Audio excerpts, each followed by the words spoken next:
Halo semuanya, Assalamualaikum warahmatullahi wabarakatuh. Kali ini saya akan menerangkan mengenai 3 langkah sebelum melakukan ekstraksi, terutama adalah ekstraksi tanaman. Langkah yang perlu kita pilih yang pertama adalah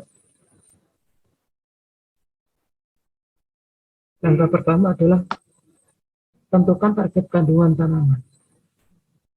Apa saja kandungan tanaman metabolit sekunder yang umum pada tumbuhan, yaitu ada alkaloid, flavonoid, triterpenoid, saponin.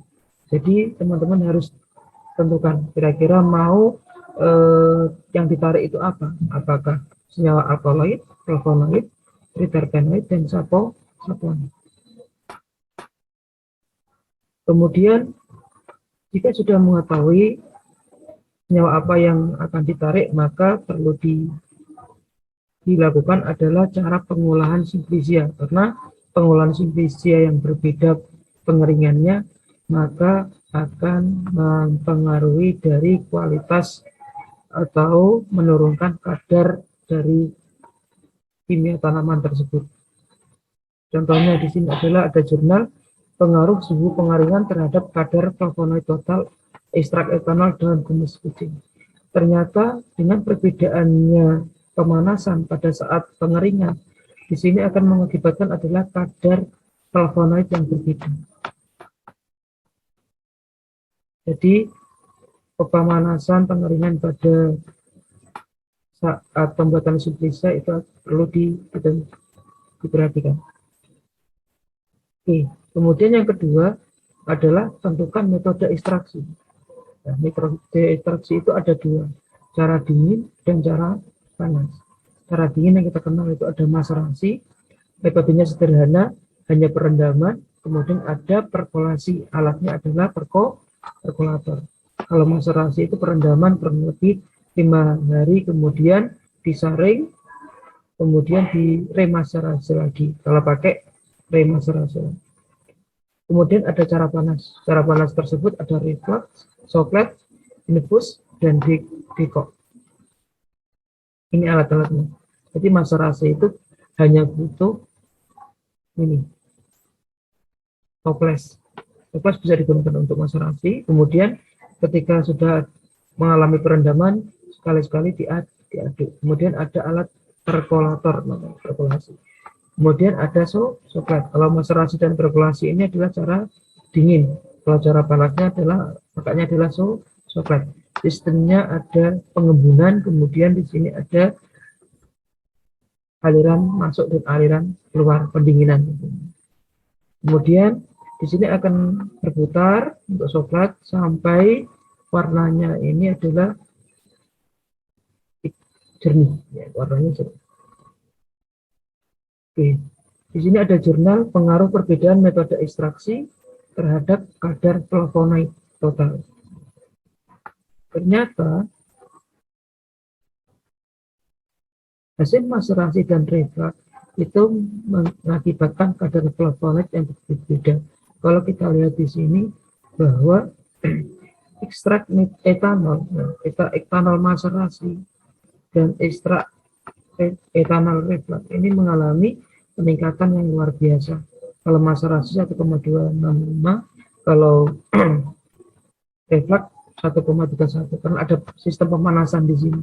Perlu diperhatikan karena flavonoid ini tidak tahan panas. Jadi kalau pakai sistem pemanasan harus diperhatikan suhunya. Ini yang ketiga adalah tentukan jenis pelarut. Ada N-heksan, ada etil asetat, ada etanol.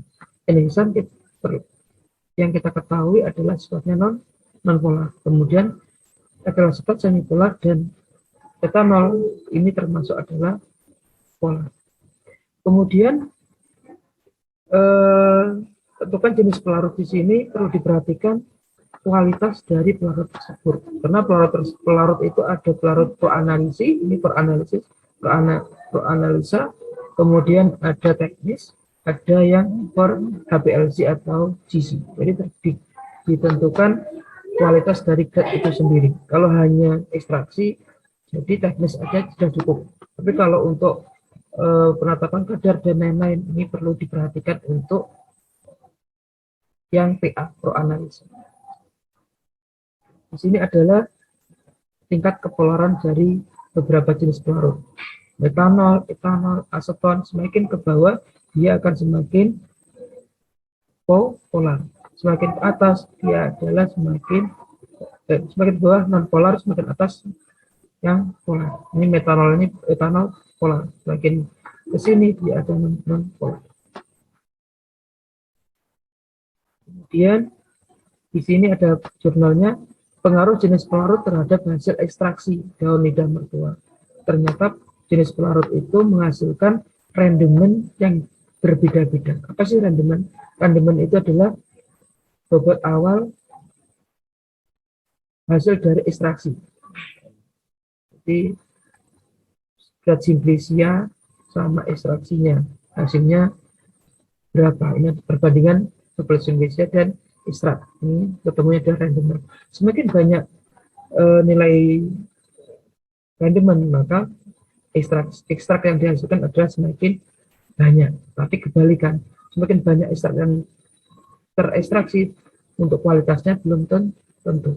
Tetapi semakin banyak yang rendemennya nilai tinggi, artinya ekstrak yang dihasilkan itu adalah besar. Di sini kita lihat etanol, etil asetat, dan metanol. Ternyata etanol ini yang banyak menarik suatu ekstrak tanaman. Demikian langkah-langkah sebelum teman-teman melakukan ekstraksi.